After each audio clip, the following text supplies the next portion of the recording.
Hello friends, welcome to the Kendra Academy. देखिए friends, आज इस सेशन में हम लोग भारतीय भूगोल से बनने वाले कुछ इम्पोर्टेंट प्रश्नों को, जो केवल वीवीआईपी हैं, उन्हीं को आज इस सेशन में डिस्कस करेंगे। ये सारे प्रश्न आपके एग्जाम के दृष्टिकोण से काफ़ी इम्पोर्टेंट होंगे, इसलिए इसको ध्यानपूर्वक जरूर पूरा सुनिएगा और चैनल को सब्सक्राइब कर लीजिए और जो बगल में बेल आइकन का निशान है उसे ज़रूर दबा दीजिएगा ताकि आपको रेगुलर अपडेट मिलता रहे। तो चलिए फ्रेंड्स, बिना देरी के हुए सेशन को स्टार्ट करते हैं। एक बार प्लीज़ पहले लाइक कर दीजिएगा और जब पूरा सेशन देख लीजिएगा तो कम से कम इसे एक ग्रुप में ज़रूर शेयर कर दीजिएगा। ठीक है फ्रेंड्स, तो हम लोग जो है भारतीय भूगोल से संबंधित लगातार श्रृंखला चलाई जा रही है, जिसमें आज ये चौथी क्लास है। यदि पहली बार आए होंगे तो एक बार प्लीज़ लाइक कर दीजिएगा। ठीक है फ्रेंड्स, तो चलिए देखते हैं। आज हम लोग इसमें उन प्रश्नों को देखेंगे जो नदियों से रिलेटेड है। ठीक है, चलिए देखते हैं।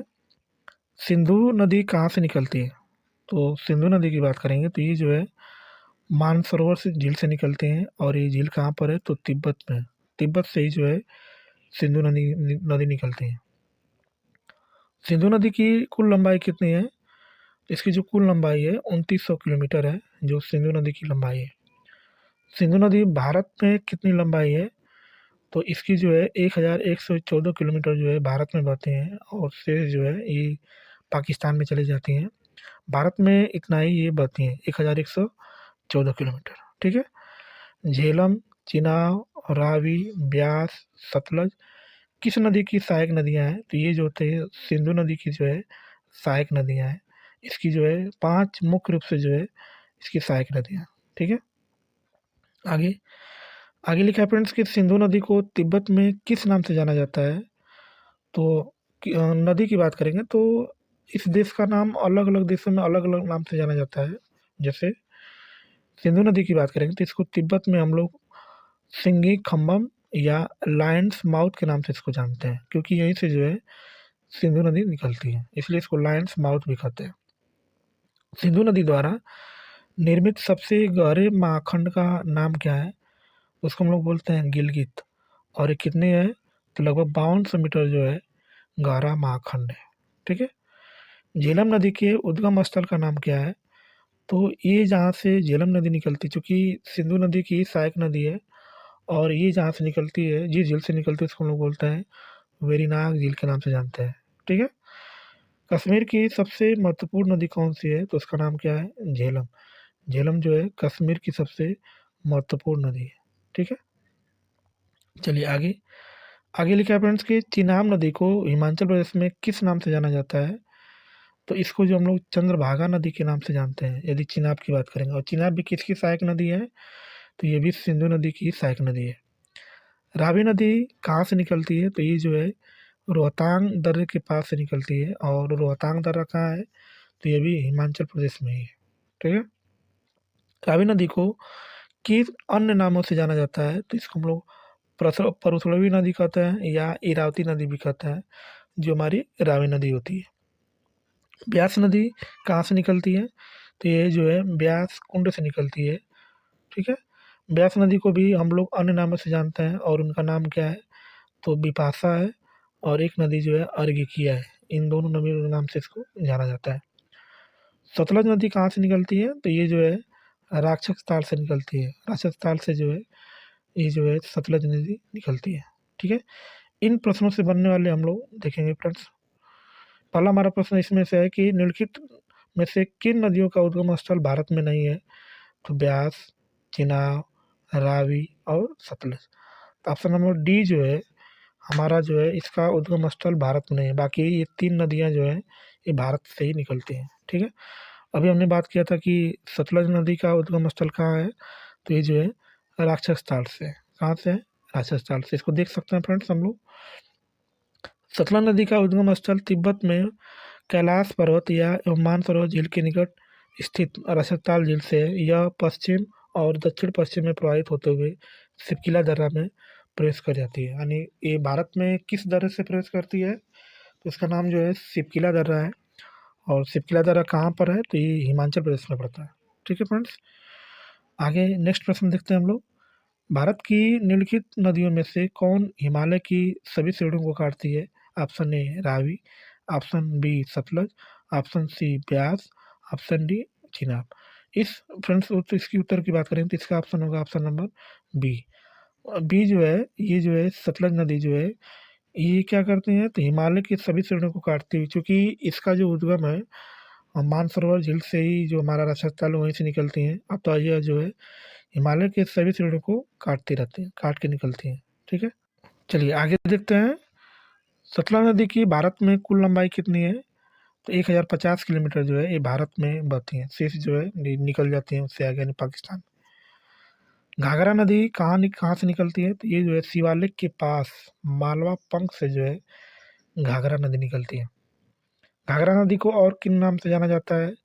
तो पौराणिक सरस्वती के नाम से जाना जाता है जो हमारी घाघरा नदी होती है। ये जो हमारा सिंधु नदी से बनने वाले प्रश्नों को हम लोग देख लिए। अब हम लोग देखेंगे गंगा नदी तंत्र के बारे में जाने। ठीक है ना, चलिए आगे। इसमें लिखा है कि गंगा नदी का उद्गम स्थल कहाँ है? तो ये जो है गोमुख हिमनद से जो है ये गंगा मैया निकलती है। और गोमुख हिमनद कहाँ है? तो ये जो है उत्तराखंड यानी गंगोत्री उत्तराखंड में ही है, वहीं से जो है ये निकलती है।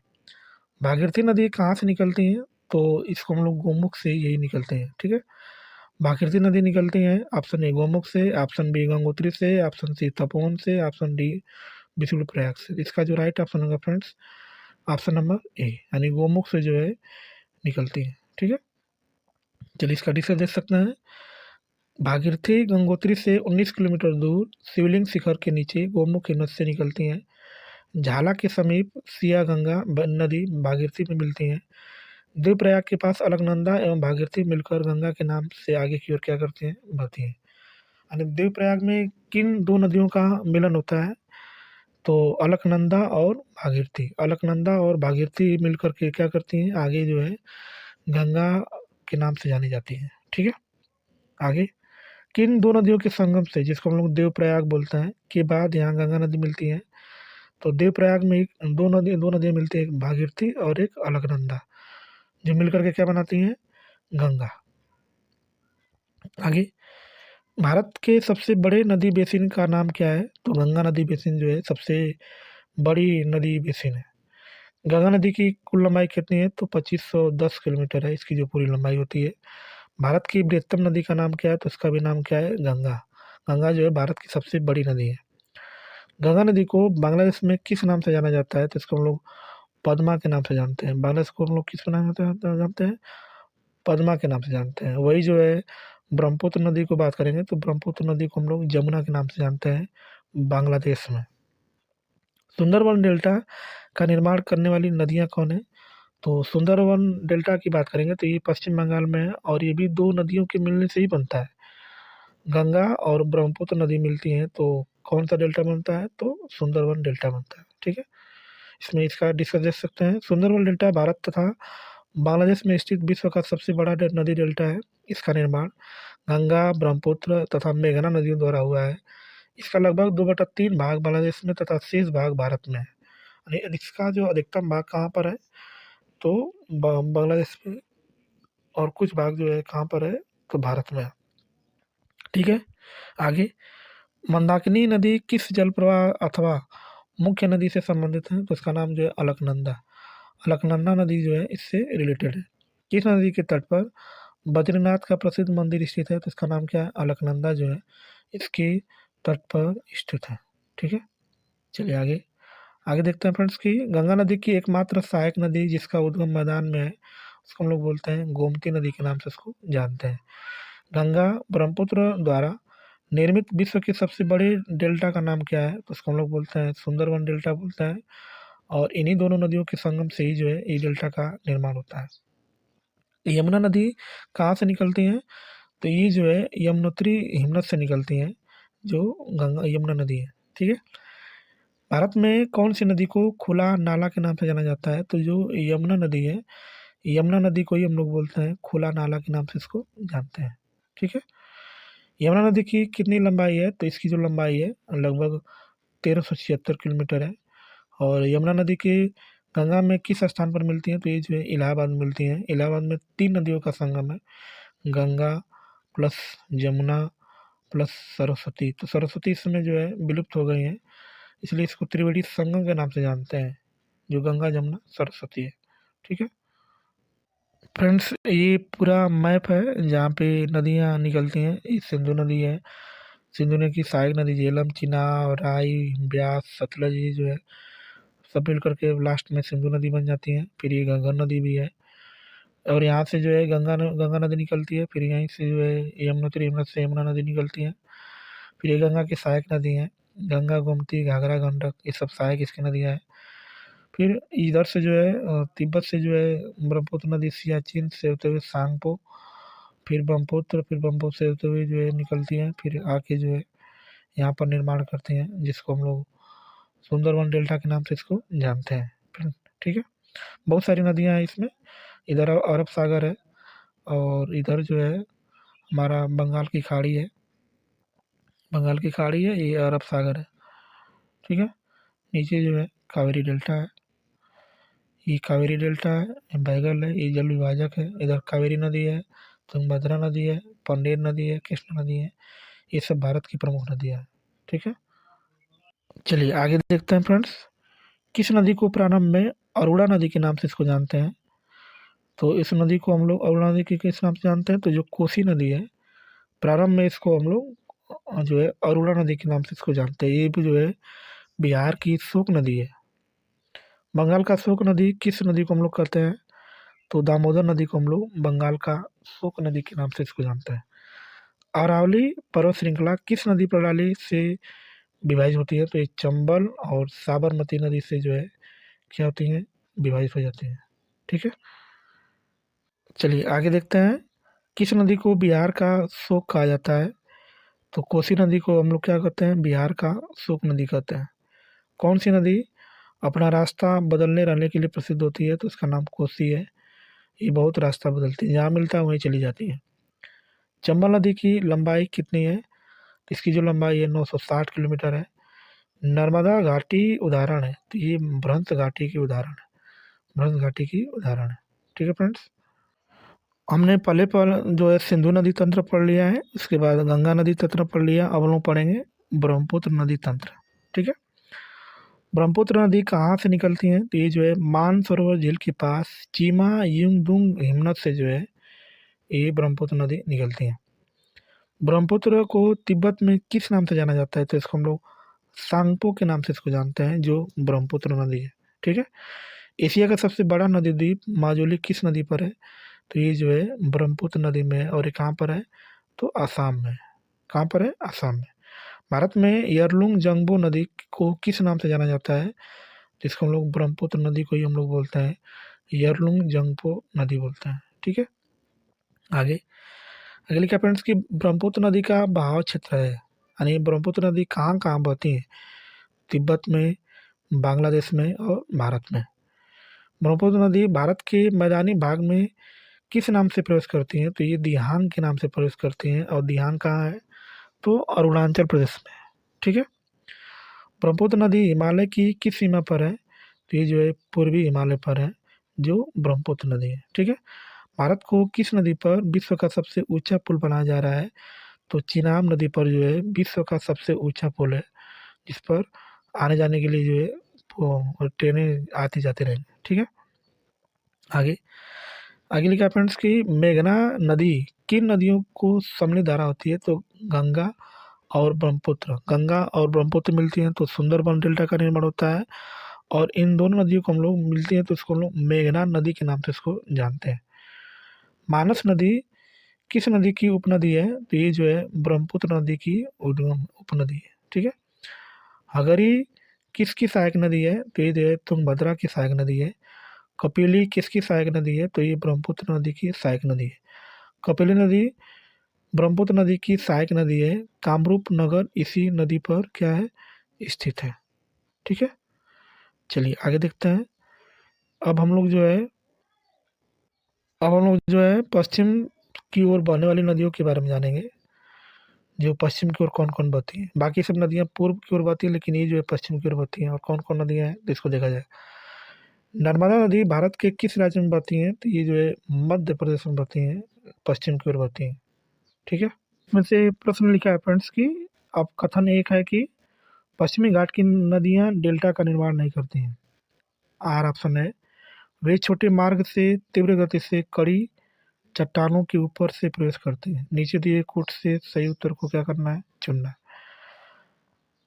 ऑप्शन ए है कि ए तथा आर दोनों सही है और आर ए की सही व्याख्या है। ठीक है। आगे आगे लिखा है कि बी ए तथा आर दोनों सही है किंतु आर ए की सही व्याख्या नहीं है। ए सही है परंतु आर गलत है, ए गलत है परंतु आर सही है। तो इसके राइट आंसर की बात करेंगे तो फ्रेंड्स ऑप्शन नंबर ए क्या है? सही है। ठीक है। प्रायद्वीपीय भारत की प्रमुख नदियों का उद्गम पश्चिमी घाट से ही होता है। पश्चिमी घाट से निकलकर पूर्व की ओर प्रवाहित होने वाली नदियां लंबे मार्ग का अनुसरण करती हैं तथा डेल्टा का निर्माण भी करती हैं। पश्चिमी घाट से निकलकर पश्चिम की ओर प्रवाहित होने वाली नदियों कठोर चट्टानों से होकर प्रवाहित होती हैं तथा छोटे मार्ग का अनुसरण करती हैं। ये नदियां इसी कारण डेल्टा का निर्माण नहीं कर पाती हैं, परंतु प्रथम तथ्य के आधार पर कथन ए और आ दोनों गलत है, जबकि दूसरे तथ्य के आधार पर विकल्प क्या है? ए सही है। ठीक है। आगे आगे लिखा फ्रेंड्स कि नर्मदा नदी कहाँ से निकलती है? तो जो है अमरकंटक पठार यानी छत्तीसगढ़ से जो है निकलती है। अमरकंटक से कौन सी नदी का उद्गम होता है? दामोदर, महानदी, नर्मदा और ताप्ती नदी। इसका जो ऑप्शन होगा फ्रेंड्स, नर्मदा नदी जो है अमरकंटक की पहाड़ी से निकलती है। ठीक है। आगे इसमें फिर प्रश्न पूछा गया है फ्रेंड्स कि नर्मदा नदी का उद्गम स्थान कहाँ से होता है? भेड़ाघाट से, शहडोल से, होशंगाबाद से और अमरकंटक से। इसका जो राइट ऑप्शन होगा फ्रेंड्स, अमरकंटक से जो है नर्मदा नदी का उद्गम स्थल होता है। ठीक है। चलिए आगे देखते हैं। इसमें लिखा है फ्रेंड्स कि नर्मदा नदी की कुल लंबाई कितनी है? तो 1290 किलोमीटर जो है नर्मदा नदी की कुल लंबाई है। सतपुड़ा और बिंद के बीच में कौन सी नदी बहती है? तो उसका नाम क्या है? नर्मदा नदी। ठीक है। सतपुड़ा और बिंद के बीच में कौन सी नदी बहती है? Option A Godavari, option B Gandak, option C Tapti और ऑप्शन डी नर्मदा नदी। इसका जो राइट ऑप्शन होगा फ्रेंड्स, नर्मदा नदी जो है सतपुड़ा और बिंद के बीच से जो है निकलती है। ठीक है। आगे नर्मदा नदी जिस घाटी से होकर गुजरती है उसे क्या कहते हैं? तो उसको हम लोग विभ्रंश घाटी के नाम से जानते हैं, यानी रिफ्ट वैली के नाम से उसको जानते हैं। कौन सी नदी रिफ्ट घाटी या भ्रंश द्रोणी से होकर गुजरती है? Option A Narmada, option B Brahmaputra, option C Ganga, option D Krishna. इसका जो राइट ऑप्शन होगा फ्रेंड्स, नर्मदा नदी जो है रिफ्ट घाटी से ही होकर गुजरते हैं। ठीक है। चलिए आगे आगे लिखा फ्रेंड्स कि कौन सी नदी रिफ्ट घाटी से होकर गुजरती है? तो option A Mahanadi, option B Narmada और option C Godavari, option D Yamuna. इसका भी ऑप्शन होगा जो है ऑप्शन नंबर बी जो है नर्मदा नदी जो है रिफ्ट घाटी से होकर क्या करते हैं? गुजरते हैं। ठीक है। इसका हम लोग डिस्कस देख सकते हैं फ्रेंड्स। नर्मदा नदी का उद्गम मध्य प्रदेश में मैकाल पर्वत की अमरकंटक चोटी 1057 मीटर जो है से होता है। पूरब से पश्चिम दिशा में रिफ्ट घाटी से होकर प्रवाहित होती हुई यह गुजरात के भड़ौत जिले में खंबात की खाड़ी में गिर जाती है। ठीक है। जो नर्मदा नदी है। ठीक है। ताप्ती नदी कहाँ से निकलती है? तो ये जो है सतपुड़ा श्रेणी से निकलती हैं। ताप्ती नदी की कुल लंबाई कितनी है? तो 724 किलोमीटर है फ्रेंड्स। ठीक है। चलिए आगे देखते हैं। आगे लिखा है फ्रेंड्स कि ताप्ती नदी किस घाटी से होकर गुजरती है? तो ये जो है विभ्रंश से घाटी से होकर गुजरती है।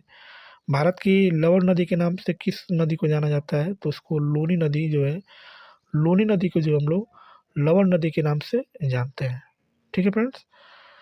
तो चलिए फ्रेंड्स वीडियो को यहीं पे समाप्त करते हैं। वीडियो आपको अच्छी लगी हो तो एक बार चैनल को सब्सक्राइब कर दीजिएगा और बेल आइकन को दबाना मत भूलिएगा ताकि आपको रेगुलर अपडेट मिलता रहे फ्रेंड्स।